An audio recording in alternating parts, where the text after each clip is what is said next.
Welcome, everyone. Thank you for joining us today. Today's session has French interpretation. It is available by clicking the globe icon at the bottom of your screen and toggling to French.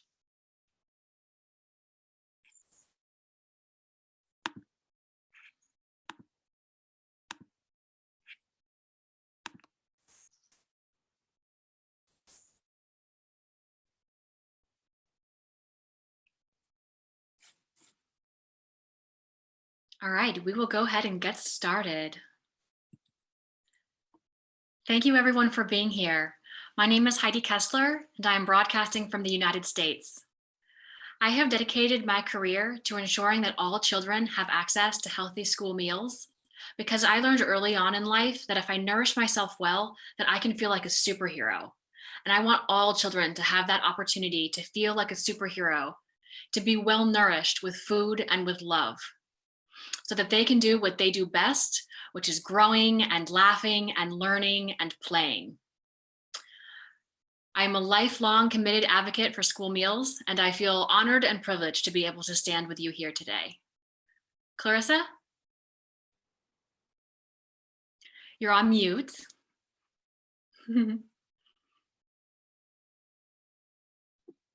There we Sorry, go. Heidi, too eager to get started today. Kia ora koutou katoa. My name is Clarissa Mackay, and I am the co-founder of an advocacy group in Aotearoa, New Zealand called Eat Right, Be Bright. I became involved in school feeding in 2017 as a parent who wanted to see no child in New Zealand go hungry. I feel very strongly that government and NGOs and the NGO sector needs to create school food as a social safety net to ensure that every child, no matter where they are born, can thrive and succeed in life. I wanted to start this workshop firstly acknowledging all of those who turned up and came today. I know there's a small number on the workshop today, but I know that a lot more people will be watching this video after. And I want to acknowledge COVID-19 and how hard 2020 has been for everybody. I know everybody has been affected by this pandemic, so I'm very thankful for you to come on the Zoom. I know a lot of us have Zoom fatigue, and I'm so glad we can connect today. For me, one of the most heartwarming experiences of this pandemic is to see the school food community, how hard they've worked and pivoted their programs. Whether it's been the school principal I've seen in the media biking miles a day to give school food out to his children, or the school buses that have been changed and altered to deliver hot food to their community. So I personally feel very grateful to be part of this community at this time. I also wanted to acknowledge our friends at WFP for winning the Nobel Peace Prize this year. This was an absolute amazing achievement and really highlights the dedication and hard work of many, many years. So I'm very thankful for them to highlight the need for school food around the globe. So thank you to our friends at WFP. And finally, I just wanted to play a little video to get us in the mood to think about why we advocate and why it's so important that we are at this workshop.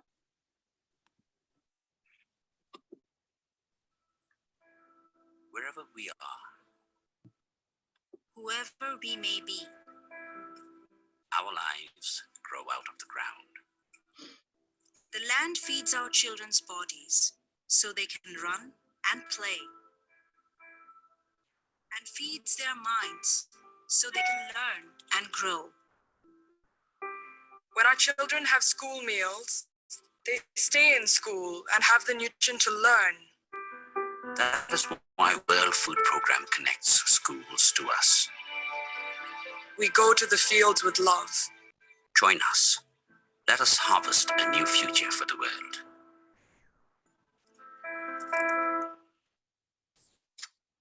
I absolutely love that video. And again, I'm so thankful to be part of this community. and to work in an area that makes significant change to people all over the world. And so I want to move on to the workshop goals and just give you a little insight about what we're going to do today and hopefully what you get at the end of this workshop. So first off, we're going to define advocacy. Then the next stage of the workshop is identifying successful components to advocacy through a real-world school meal advocacy effort. We're going to practice using a global survey country report as a tool to identify advocacy opportunities. For those who don't know the global survey, GCNF put this together in 2019, and it's an amazing resource that we can all use.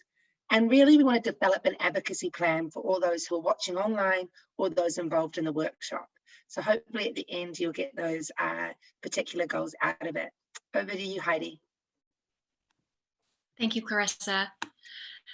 So despite the fact that we are far apart, we are going to try to use some of the Zoom features to help us feel connected. We welcome everyone to share your video if you would like to.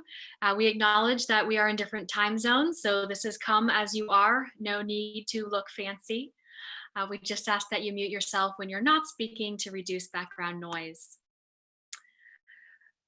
We're going to take a moment and ask everybody to introduce themselves. You can type your name and your country in the chat box, would be most appreciated. But in just a moment, we're also going to ask everyone to share your video if you would like and introduce yourself verbally as well.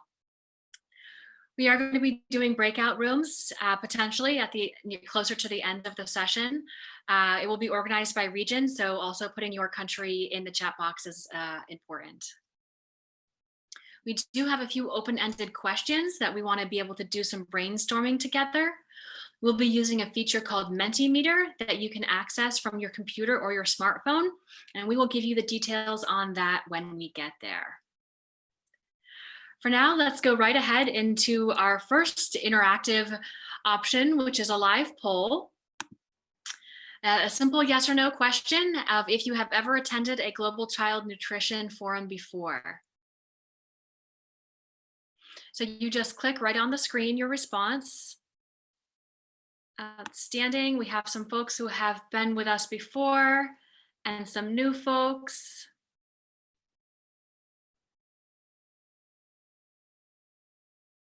Anyone else want to respond? Excellent. Oh, good. All right, I love it. I love to know that folks have who are participating now have been to a past forum. I like to think that perhaps we've met each other before. I'm glad we're going to get to have a discussion. So in acknowledgement that we are all far away and that we are probably having Zoom fatigue and that we're missing the ability to connect with each other in person on location, thought we could take an opportunity to see if we can connect with each other through our breath. On the next slide, we're going to see an image. It's going to be expanding and collapsing. And I'd like to invite you to take 3 breaths all together in a group with that image. Here we go.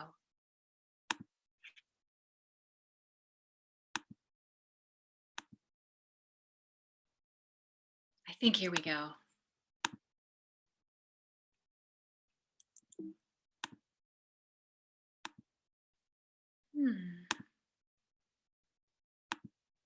Here we go. Inhale.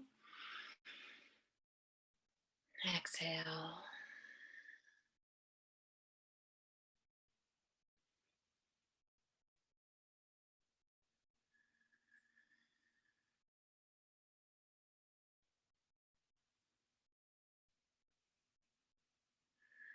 And 3. Thank you for being willing to do that. I appreciate it. Okay, so before we dive in too deeply into the workshop, let's take a moment to see who's in the room and why people have chosen to join us today. So may I ask those of you who have joined us to be willing to either unmute or unmute and share your video, to introduce yourself, where you are from, and why you are joining today's workshop.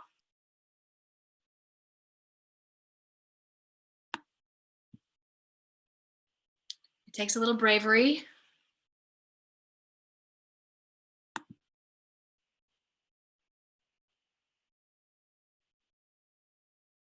Artie, may I ask if you would be willing to unmute and introduce yourself?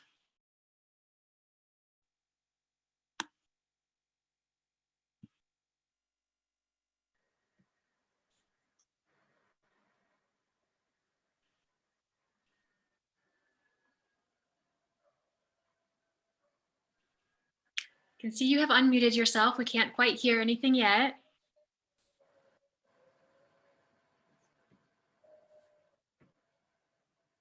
Moho, I see that you are unmuted. Would you be willing to speak up?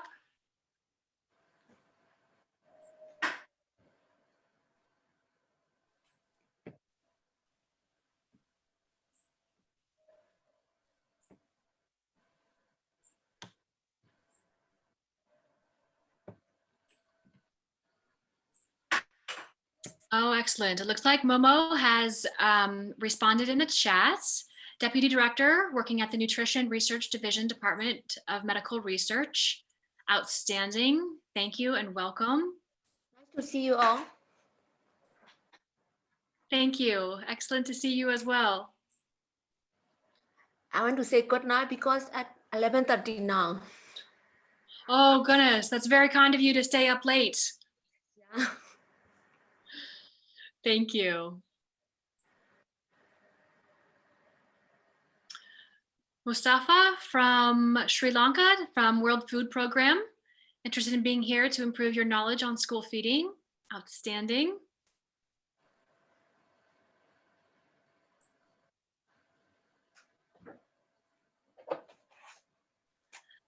Lillian, would you like to introduce yourself?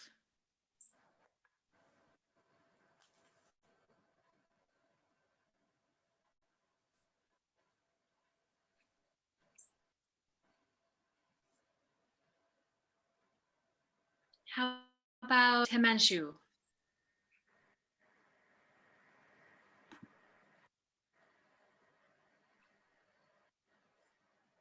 Hello. Hello, greetings. Yeah. Good morning or good evening and good afternoon. So this is Himanshu from the Odisha province of India, from India. So I attended this GCNF in 2018 in Tunisia, and I'm interested for this session to learn that how we can discuss about this school feeding among ourselves, among the policymakers, and all the stakeholders, so that we can make this school feeding program smart and efficient, so that it can develop the future generation across the globe. Very nice. Thank you. Thank you very much for speaking up and sharing that. There's a good reason to be here. Okay. Let's go ahead and proceed. For our first goal of defining advocacy, I recognize that many of you are likely very well experienced in this area.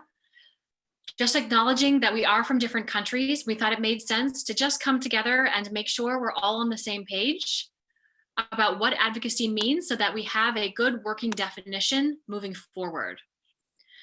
So this is going to be the first time that we use our whiteboard brainstorming space on menti.com.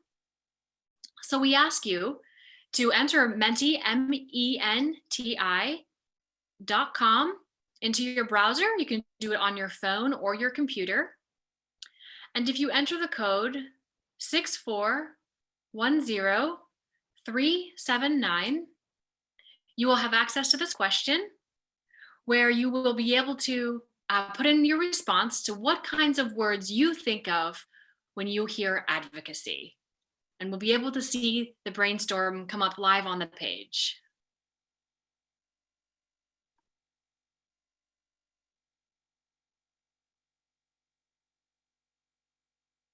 We'll give everyone a minute or so to get themselves there.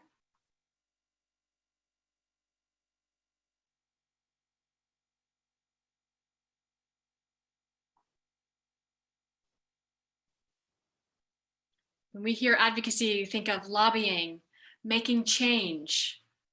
What else? Everyone is able to enter more than one word if they would like as well.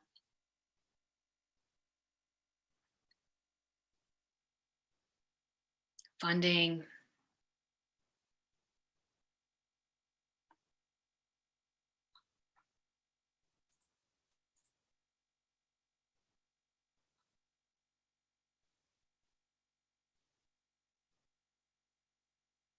A voice.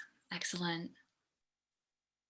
In the chat, we have bring more innovation and improvement, bringing commitment. I like that. All right, and let's go back onto the presentation.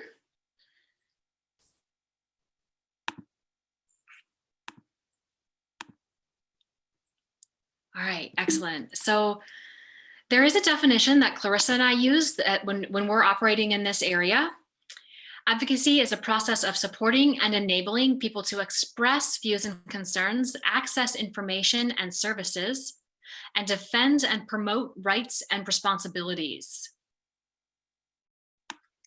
So that incorporates a couple of the words that folks shared, but if anybody would like to add to this definition or offer any adjustments, I welcome you to do so by unmuting yourself or typing into the chat.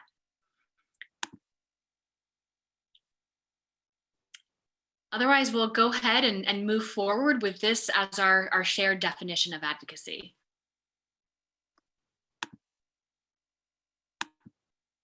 All right, so let's talk about the reasons why we advocate for school meals.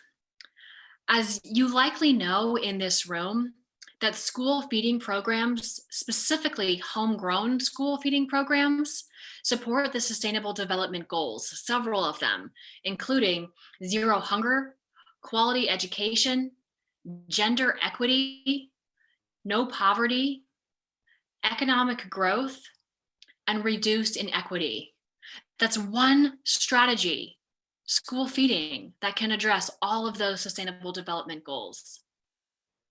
If you'd like a little refresher on how school feeding contributes to each of those goals, I'd like to refer you to a World Food Program document called How School Meals Contribute to the Sustainable Development Goals, which you can find in the workshop agenda. But for now, let's hear about why school meals are important to those of you in the room. Why do you want to advocate for school meals? Why is it important that we support them? Why do we need to advocate for funding? Why do we need to get different groups engaged? What is it about school meals for you that is so important? And we'll go back to Menti, that same window, and be able to see your live responses.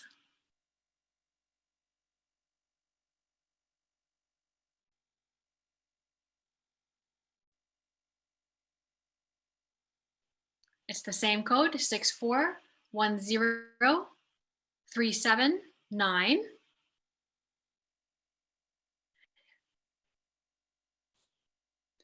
Because of the small group, if folks are just more comfortable typing into the chat, that's totally okay as well.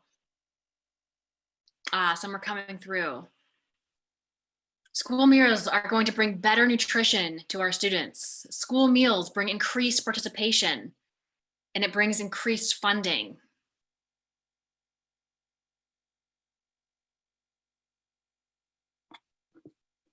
Any other reasons people want to articulate? Somebody looking to advocate around improving the quality of meals. That's important.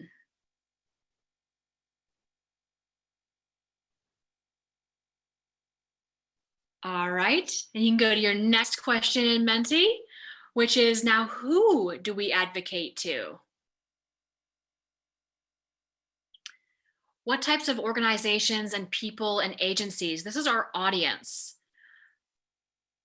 I'm sure everybody knows the importance of advocating to different audiences. This is just an opportunity to take some time to identify who are the different players that need to hear about school meals. Who has the ability to improve nutritional quality, to increase funding, to increase participation? I love the responses. Health workers, Ministry of Education, government. What other departments within government? What other ministries? civil society, health workers, I like that. WFP, absolutely, the World Food Program. There's a wide variety of audiences that we need to advocate to. And we know that we need to bring different specific messages to each of these audiences. So the messaging that we give to children is certainly different than the messaging we give to the healthcare workers, which is certainly different than the messages that we would be bringing to community or government agencies. Really nice, thank you.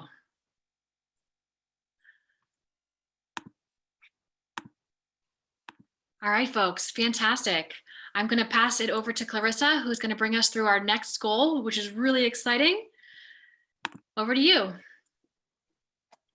Thanks, Heidi. So we are on goal 2, and we want to identify successful components to advocacy through real-world school meal advocacy efforts. So let's dive on in.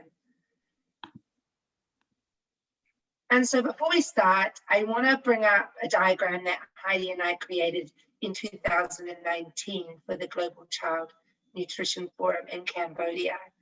We created this from our own experience and from really diving into research and seeing what works, what doesn't work. Is there some common threads that we can pull together to make advocacy easier for people? So I'll just run through it very quickly, but for those who were not at the GCNForum in 2019. So if you see on the left there, it says grassroots support. So really that's the first spark of an idea, a common issue or concern in your community. It's really activating that community voice, addressing a common concern. And we can see this in examples like the climate movement in a group called 360.org, who started with just a few committed volunteers. And we can see that it's built into a huge movement and a concern over the world. And we can also see this through the Black Lives Matter movement in the United States, which actually started with a few tweets in 2013.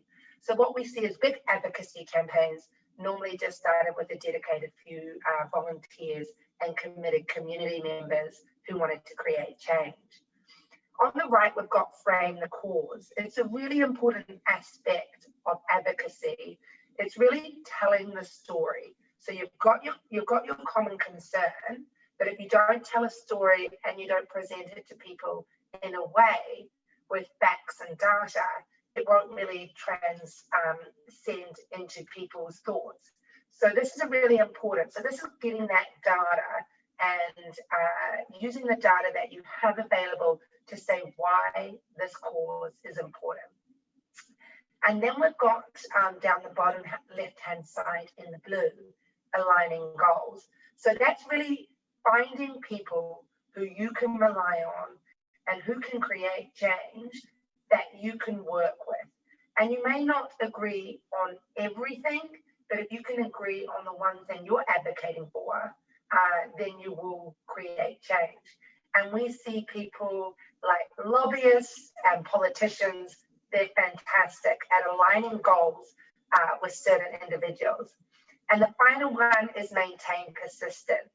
So again, a really important aspect of advocating. And so what we know is that advocacy is a marathon and it's not a sprint. And so it takes a long time. And I know a lot of people, like I said at the start, advocacy normally is a side job to your main job in school feeding. Maybe you do it outside of your working hours. So it's really maintaining that persistence in a manageable, sustainable way.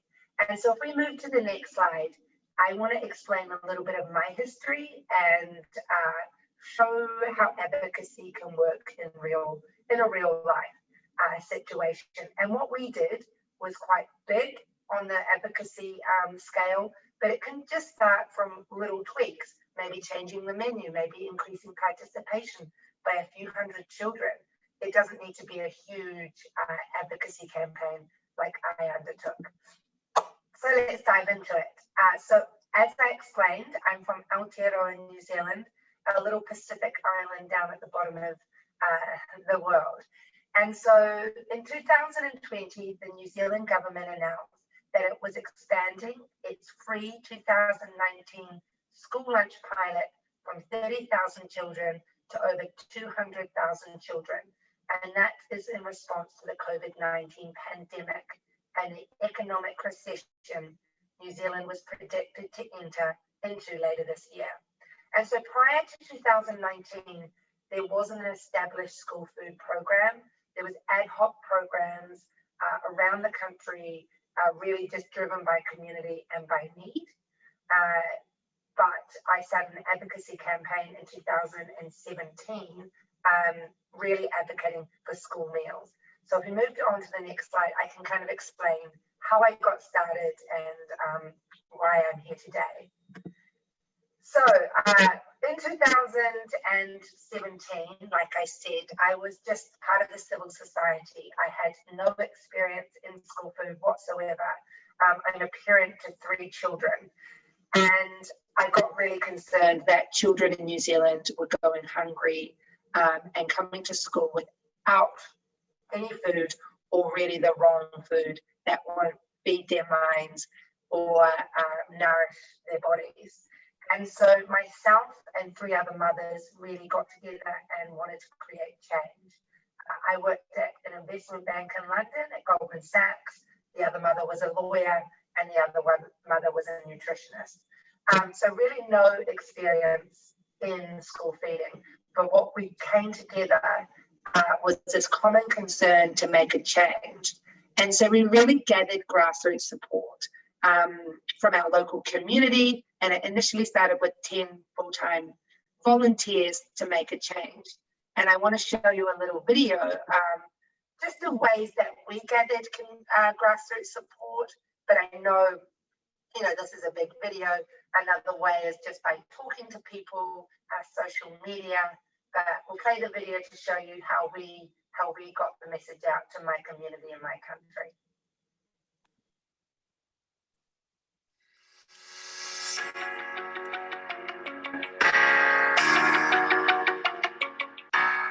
Hi, my name's Becky Little and I'm part of Eat Right, Be Bright. And we're a group of mums who want to see every kid fed nutritiously at every school, every day.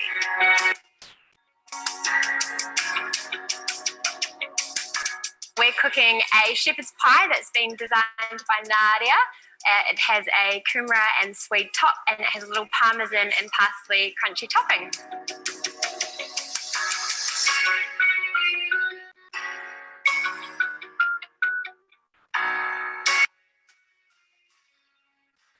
World Food Day today. It's a UN day to highlight their goal of a zero hunger world by 2030.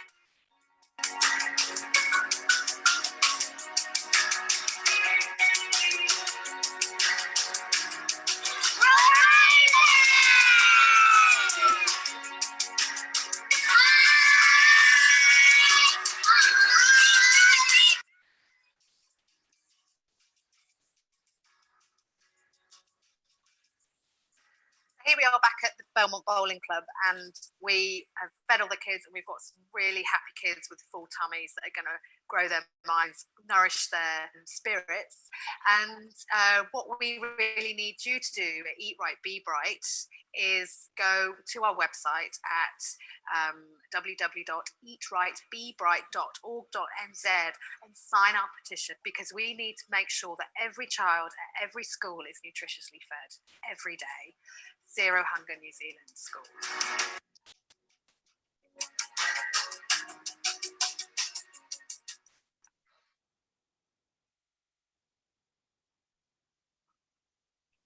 Thank you, Heidi.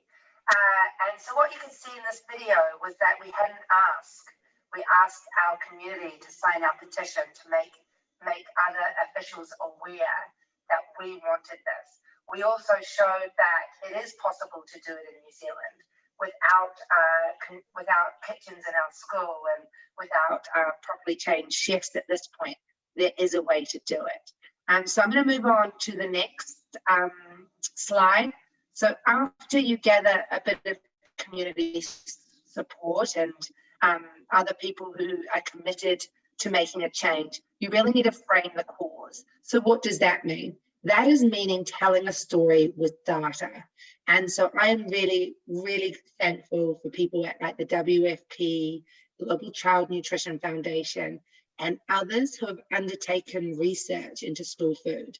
And so I'll just give you a few specifics in New Zealand, and then I'll show you another video about how we told this story. So what we did know in New Zealand, there's those statistics on the screen, which I'll show you a little bit later. But what I did know and what I found out, that 1/3 of children in New Zealand live in poverty. I knew that 1/3 of children in New Zealand were overweight or obese. And all of these statistics showed me, hey, there is an issue. And also, what I also found out was around 1 in 5 children worldwide get a school meal. I knew that other countries with the same economic and social standings as New Zealand saw that school foods were a great social security net for children. And I also knew school meal programs have a great effect on rural economies, employing farmers, cooks, and others in the program. So I really knew if I could highlight that point, that this wasn't just money going outside the community, that it's coming back, that I would have a better chance to get this through. So I framed the cause with some statistics, and I'll show you a little video again that we put together for our supporters to really emphasize how great school meals are, but what a need it was in New Zealand, Aotearoa.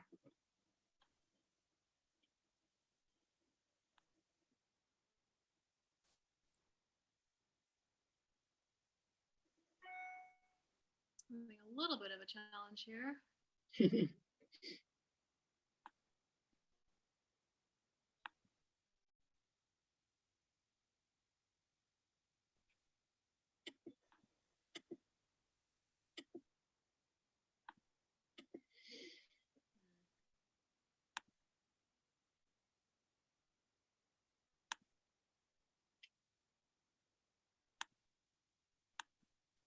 Excuse me one moment while I manage my screens.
Fantastic.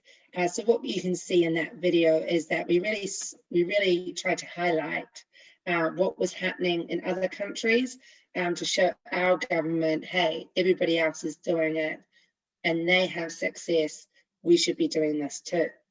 So we'll move on to aligning goals. So I want to give you an example who we aligned goals with, but it would change each and every advocacy campaign.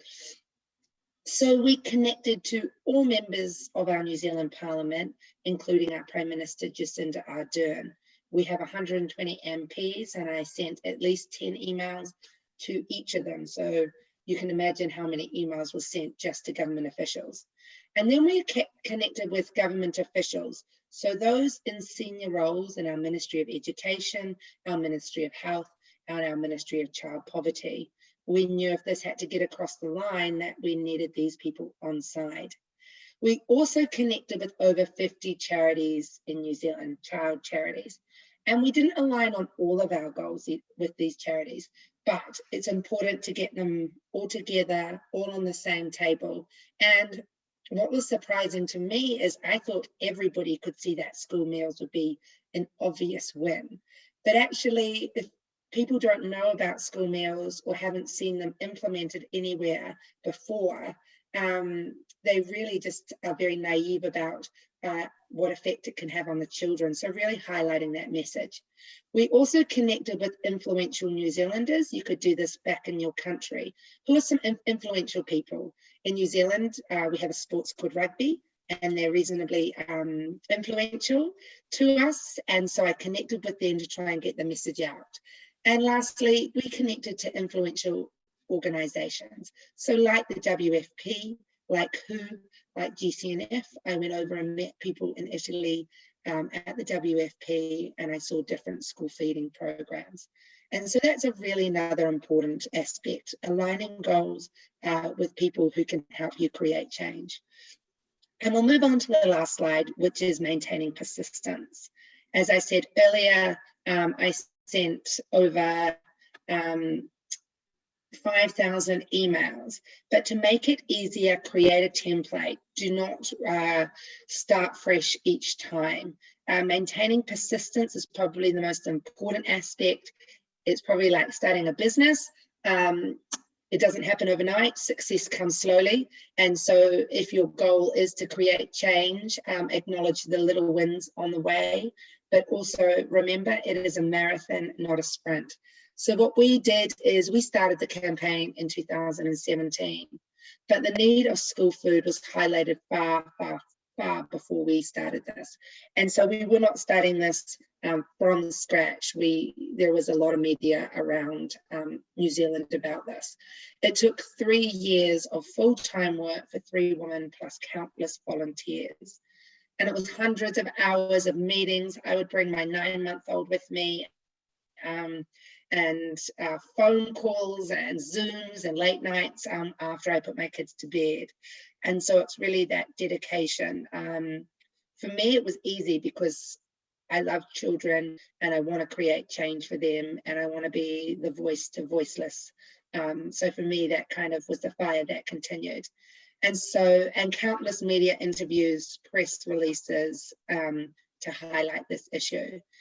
And again, I want to move on to the last slide in this, and just really give the message again. I had no experience in school food. I had no experience in advocacy or lobbying. I know if you've got a good cause like school food, it is possible to make change no matter who you are. But it is creating that grassroots support. It is getting the right data to frame the cause and create your story. We have a lot of issues in the world. How do you make your issue important to your community? It is about aligning goals, getting those common people together, those influential people who can create those changes with you. And finally, it is about maintaining persistence. It is a marathon, not a sprint. Advocacy work is very difficult, but if you celebrate the little wins on the way, I'm sure you'll have success no matter where you are in the world. And so let's move on to the next goal of this workshop. I hope you found some threads that you can take into your own advocacy campaigns, no matter where you are in the world. It was really nice, Clarissa. Thank you. What an impressive campaign. And you offered us several tips and hints on how to try to make it more efficient and keep that momentum going. Thank you. All right, so let's move on to our next goal of this workshop, which is to use the GCNF Global Survey Country Reports as a tool to identify advocacy opportunities. So in 2019, Global Child Nutrition Foundation set out to establish the very first global school meals database that collected standardized information across all governments and sectors. So the database is currently being populated with 2019 survey data. This survey data was sent to governments all across the globe who identified a focal point who held the most knowledge about school feeding in that country. There was a really amazing and impressive turnout. 85 countries responded to that survey. So we're going to actually use these country reports to help us think about our advocacy efforts in your countries. We're going to do that with the participants on the call. But before we do so, let's take a look at these global reports, figure out, we'll ground ourselves in what they look like, what information they have to offer us. So we're going to go through a pretend country report. Clarissa, would you like to start us off? Perfect. And like I said earlier, there's no expert in advocacy. What I will see on this sheet will be different. We all come at different perspectives, and there's no right or wrong answer. So what I can see in the first slide is, from my experience and what I'm interested in, is the budget. And so I can see that the budget consists of 25% of national government and 75% of international donors. And what I like to see is either increased government funding, if possible, or potential other partnerships that you could get from the private sector or other donors. And that's just to diversify and ensure you have long-term sustainability. And so what I see here is thinking, well, I have an opportunity here. Let me see what other country reports say about their budget, who are my neighboring countries, and see if I could do something. Heidi, do you see anything on the left-hand side? So when I look at this country report based on a survey, I notice the national laws, policies, and standards section right here. And I'm really excited to see that in this country, they have a national school feeding policy written down in law. That's an outstanding step to be proud of. As a nutritionist, I would also like to see that there were nutrition standards and food safety incorporated into a national standard as well. And I would like to think that because they already have the school feeding policy in place, that would be a next good step to go, is making sure that the nutrition and food safety standards are in place as well. Fantastic. Another quick win, and which should be on everybody's school feeding programs at the moment, in the middle section under complementary activities, hand washing with soap. With the COVID-19 pandemic, this seems like an essential part of any school feeding program. And we can see in this middle section that we also have what they're serving children. So are they serving breakfast, lunch, and snacks? We can see this country is providing lunch and snacks to their children.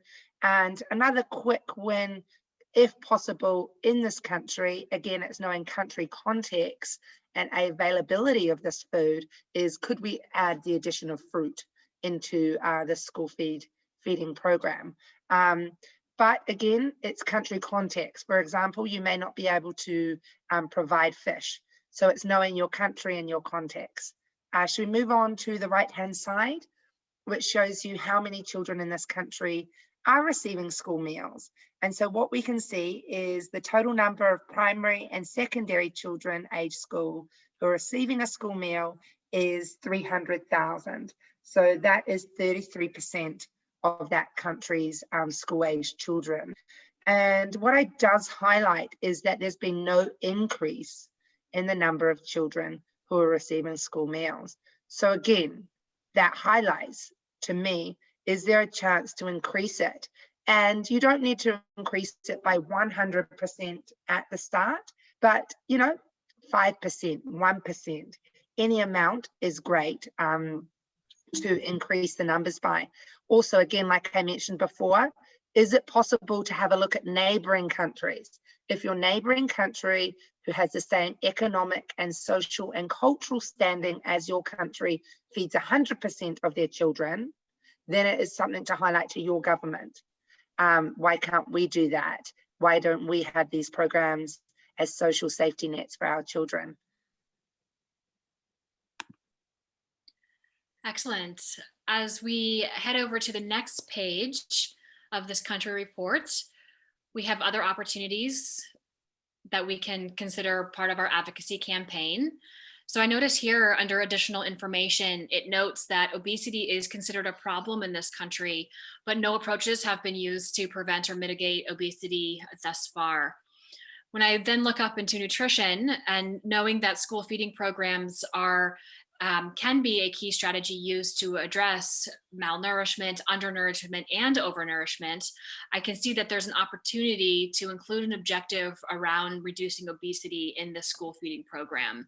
So if that was my viewpoint, if that was how I wanted to approach the health of my country, this would be a good opening for me.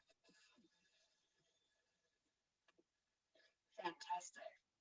And you see in the middle section, we do not know who this school food program is creating jobs for. We don't know if it's increasing it for women, youth, or other groups at this stage. It's saying it isn't. So for me, that's something else I can highlight. And I really, really like the right-hand side, because this is already what government officials are saying, what the successes and challenges are. And so we know that there is positive development in partner support for the program, which is strong.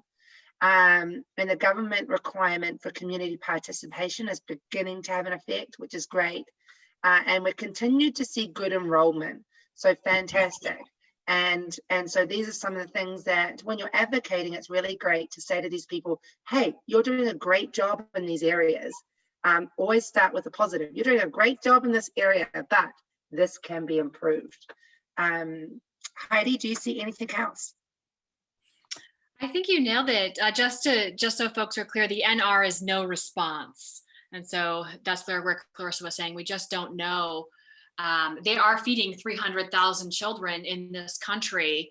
And certainly that is, creating some jobs for folks, but it's not being aligned and tracked in a way that can be demonstrated. So that's something to keep in mind here.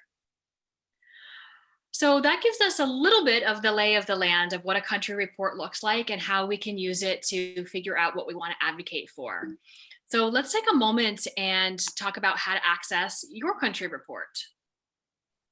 So I'm going to encourage everyone to follow along to see how we access it. I'm going to go to the GCNF homepage by clicking this link. I encourage you to copy and paste it or type it into your browser.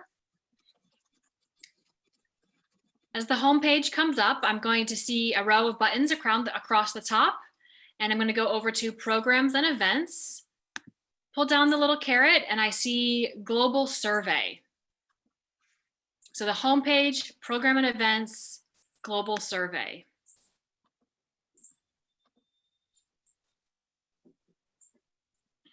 I scroll down and I can see that the country reports are organized by country, first letter of each country.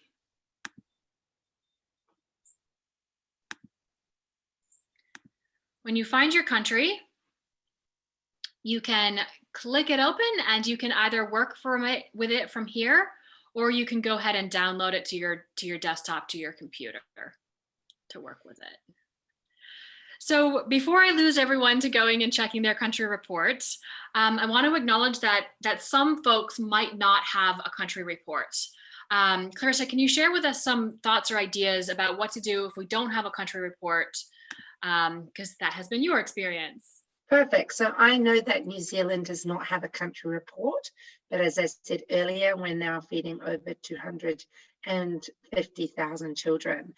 So what I would do is I would go to a neighboring country or any country in your region, I would download one of their reports so I can get familiar with it. And if you are here, you either want to create a school feeding program in your country, or you know that there's already activities there. And so you could think, well, how many children do I know are being fed in my country, or what are they being fed? How is it happening? What government involvement do we have? What budget?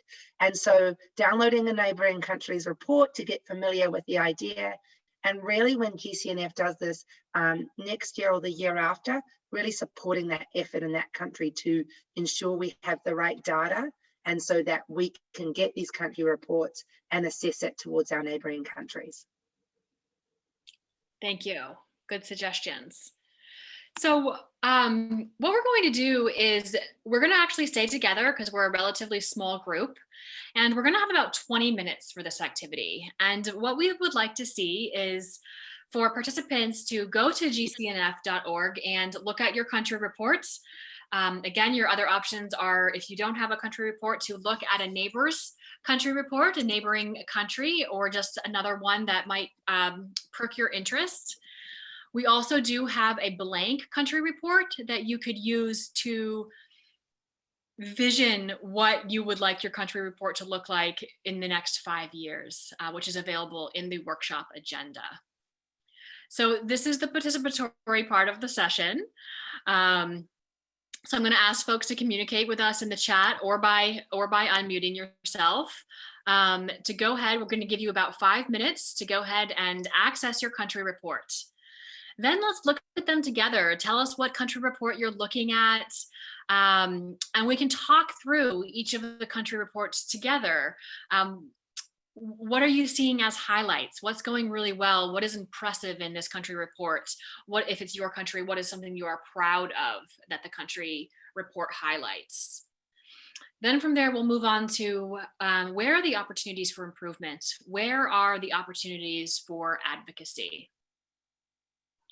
So this takes a little bit of bravery, asking folks to go ahead, get their country report. I can also pull up folks' country reports. So when we know which one somebody wants to talk about, I can share that on the screen as well.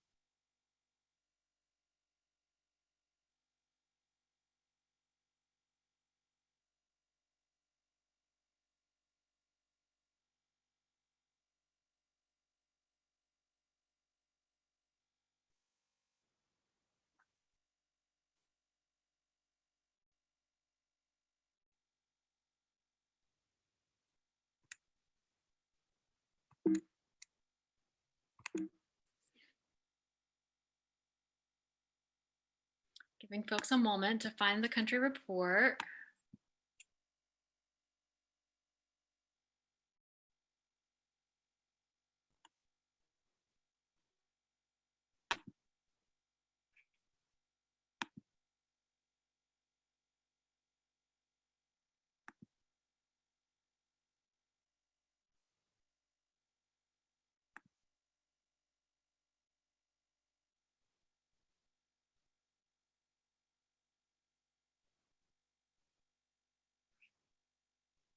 Who would like to start? What country should we start with?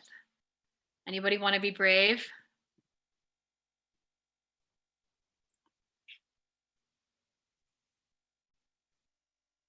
Yeah, I would like to start from Myanmar. Thank you. Therefore, I found that country report of Myanmar, this is, I think, the report of WFP. Because in our country, we had no mandatory school meal program. So WFP provide the school meal for the area with the height and the nutrition and children with poverty. So, and you found that for the budget, we had no national, from the national government is ANA, an international donor and private sector and other donors, because we had just deployed the strategy plan for the school meal program this year. We plan to conduct it next year. Okay. So this is school meal program for the primary school children with poverty and nutrition only, non-nationwide school meal program.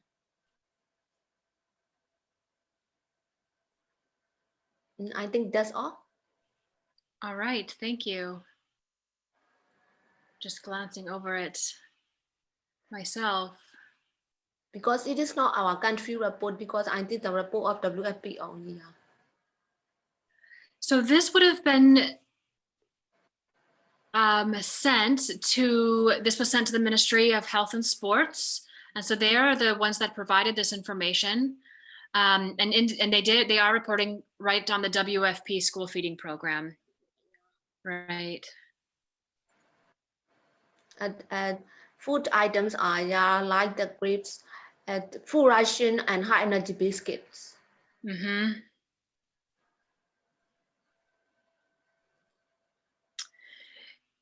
Can you say again what you said was planning to happen in the coming year?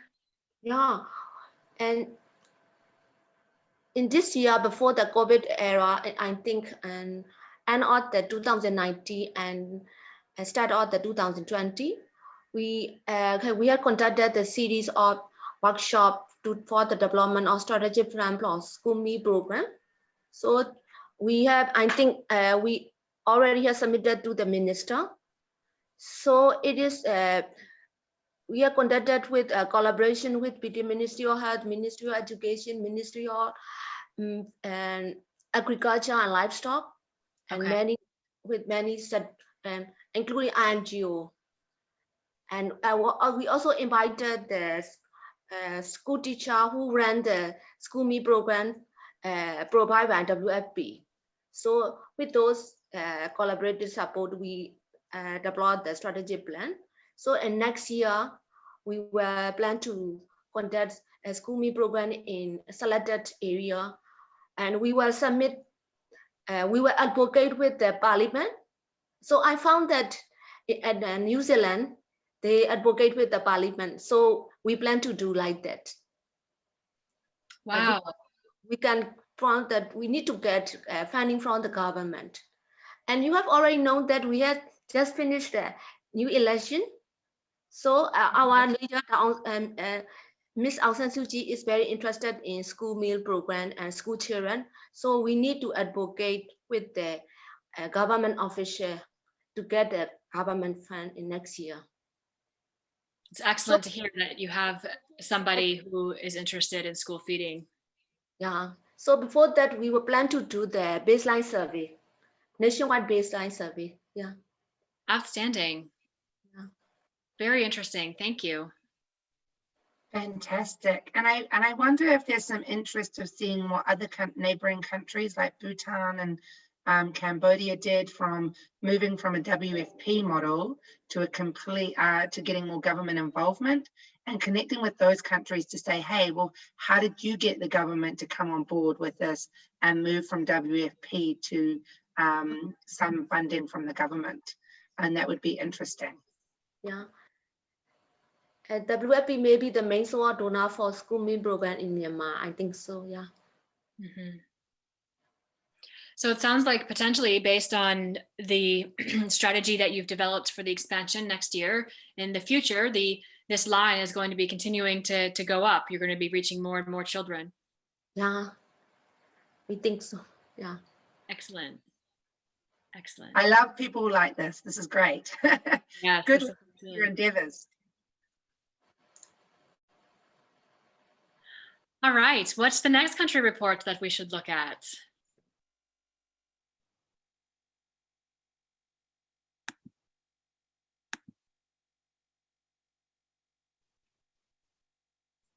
Let's see. Do I recall was Sri Lanka?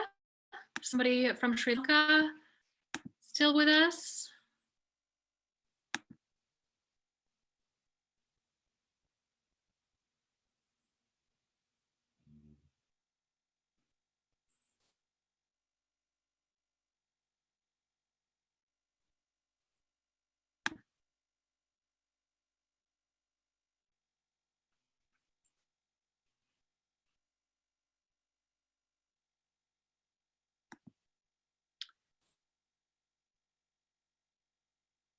Doesn't appear Mustafa is with us anymore.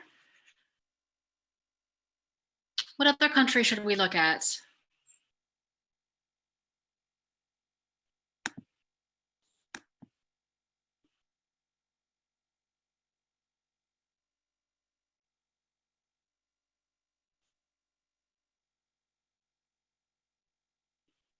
Artie perhaps has gone to sleep, which I would understand. It's very late.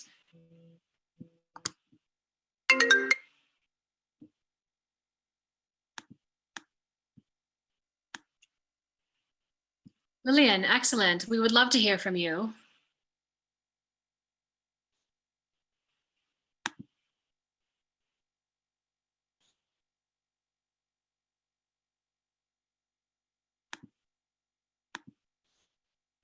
Lillian, I welcome you to unmute yourself. Merci. Je vais parler en français. What country should I pull up?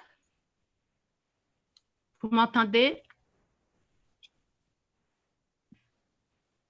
Est-ce que vous m'entendez?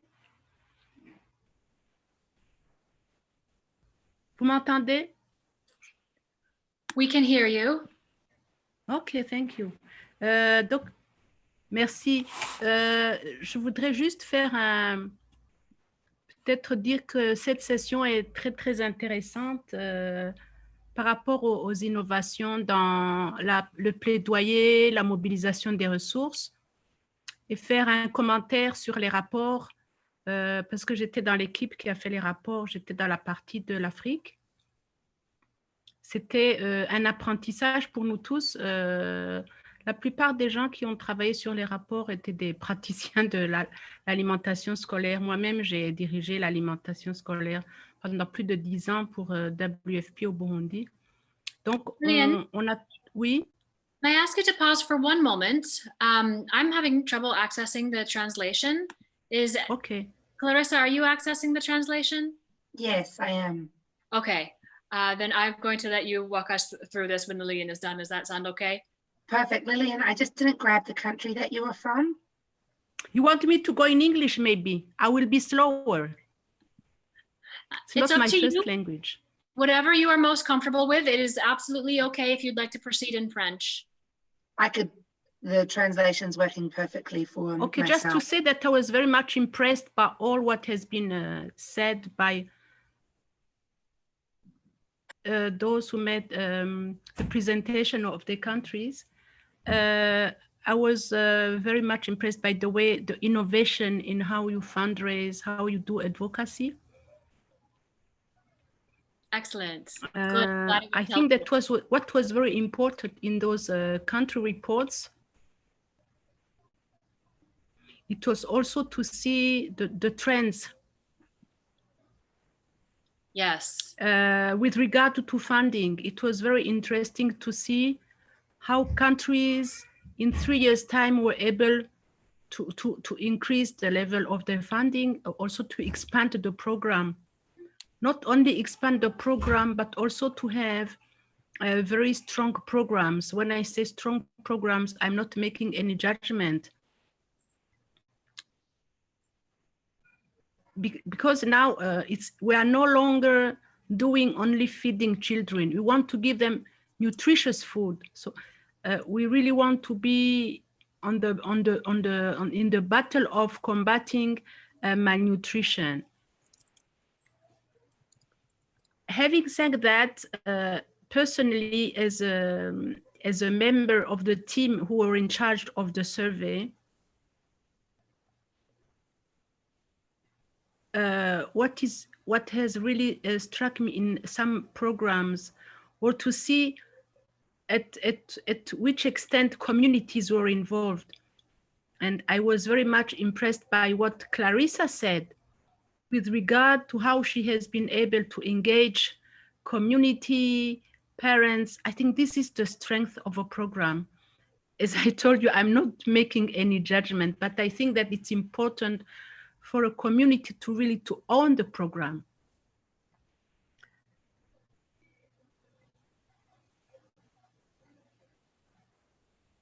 Yes, we can see that very programs that are funded by government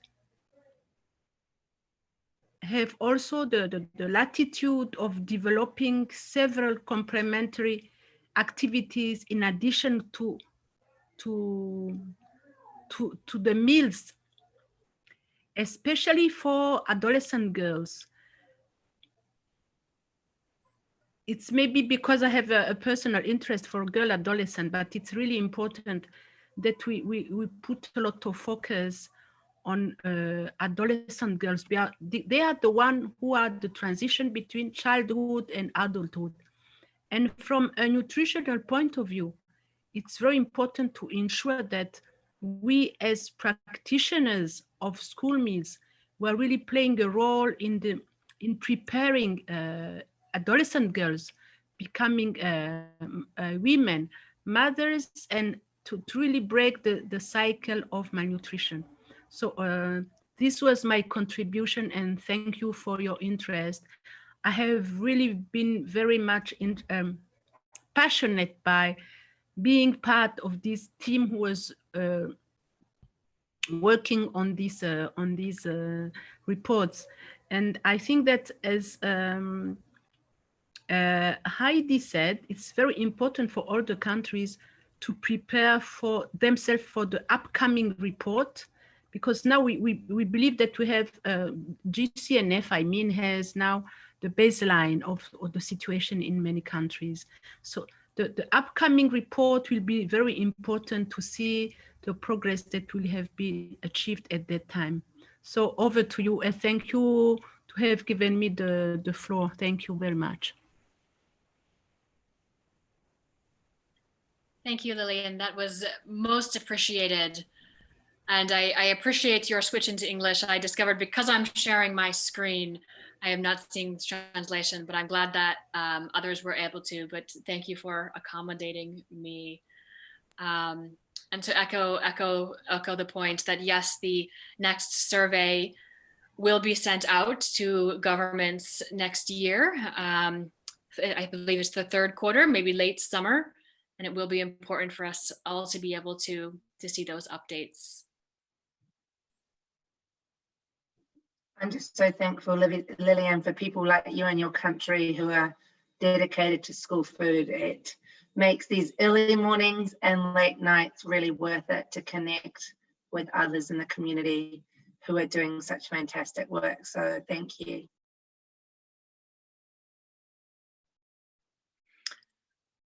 What other countries should we look at together? Alice, Barakat, Jean, anybody else?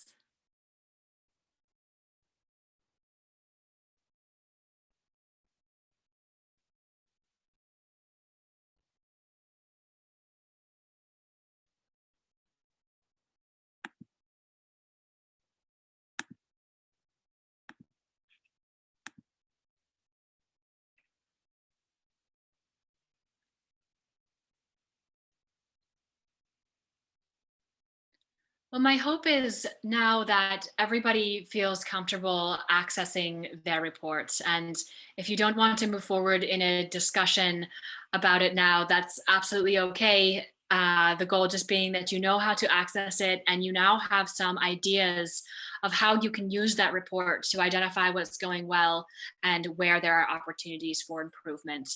I want to re-emphasize Clarissa's strategy about looking at the countries around you in order to use that as some leverage to say to your government or your health system or whoever you are advocating to, look what's happening next door. Can we achieve this goal?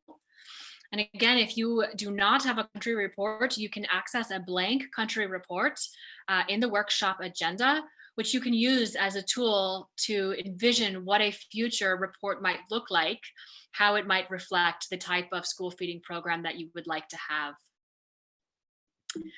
Accessing the country reports and identifying our areas of opportunity are really just the beginning of developing an advocacy plan. Once you identify the highlights and know the positives, and once you have identified items that you would like to improve upon or create advocacy for, you want to turn that into a message, and you want that to be a targeted message towards the audience that you are speaking to. So whether that's a government agency, an organization, a business, families, all those people that we listed under who we are advocating to, we need to make a message that relates to their mission. For example, you might remember there is a section on the country report that addresses jobs.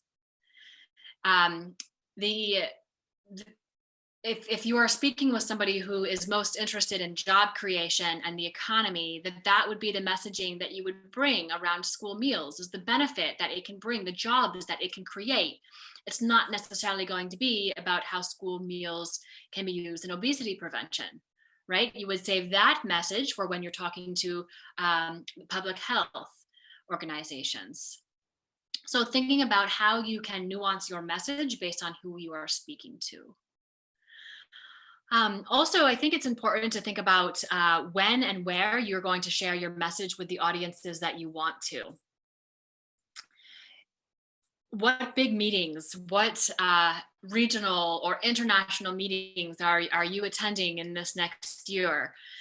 We encourage you to think about the messages from this workshop, but also the forum communique as a whole. Advocacy does work in mysterious ways. Sometimes it's not always easy to directly align your action to something being improved. But I would like to share an example.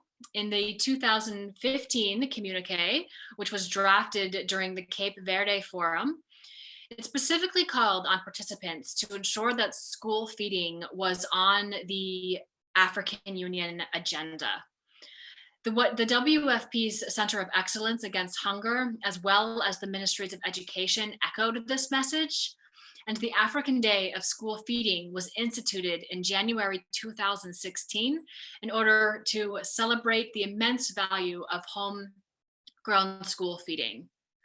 So a team of advocates coming together with a common message, sharing a common platform can truly go a long way. We'd like to wrap up today by leaving you with the message that opened the forum from Dr. Kleiman, challenging us to think about what a new world of school feeding can look like. So let's spend 2.5 minutes listening to this message.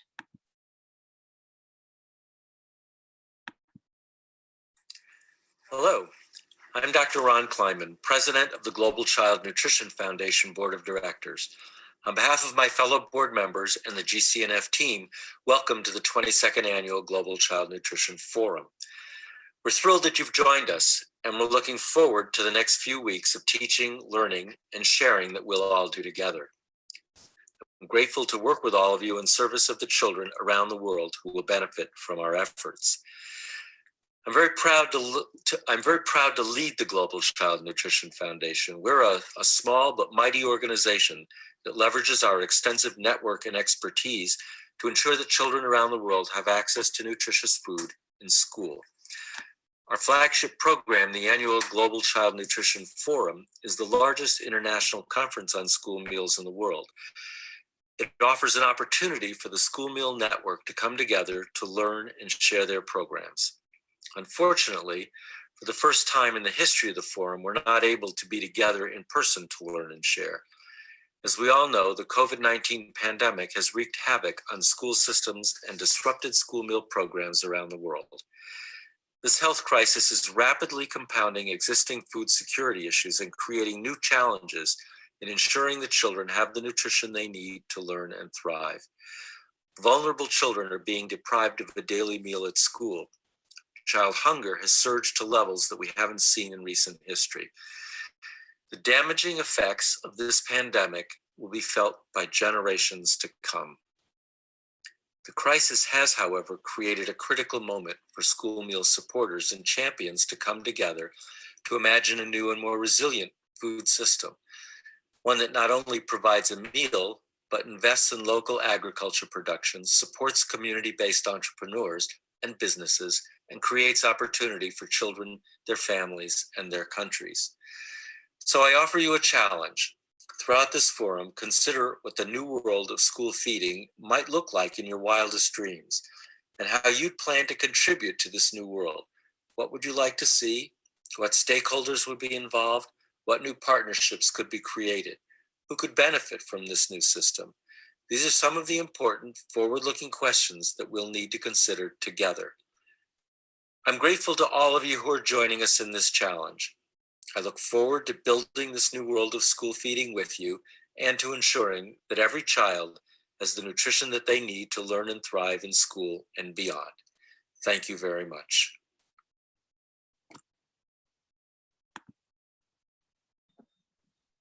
Does anybody have any last comments they'd like to offer before we close out for today?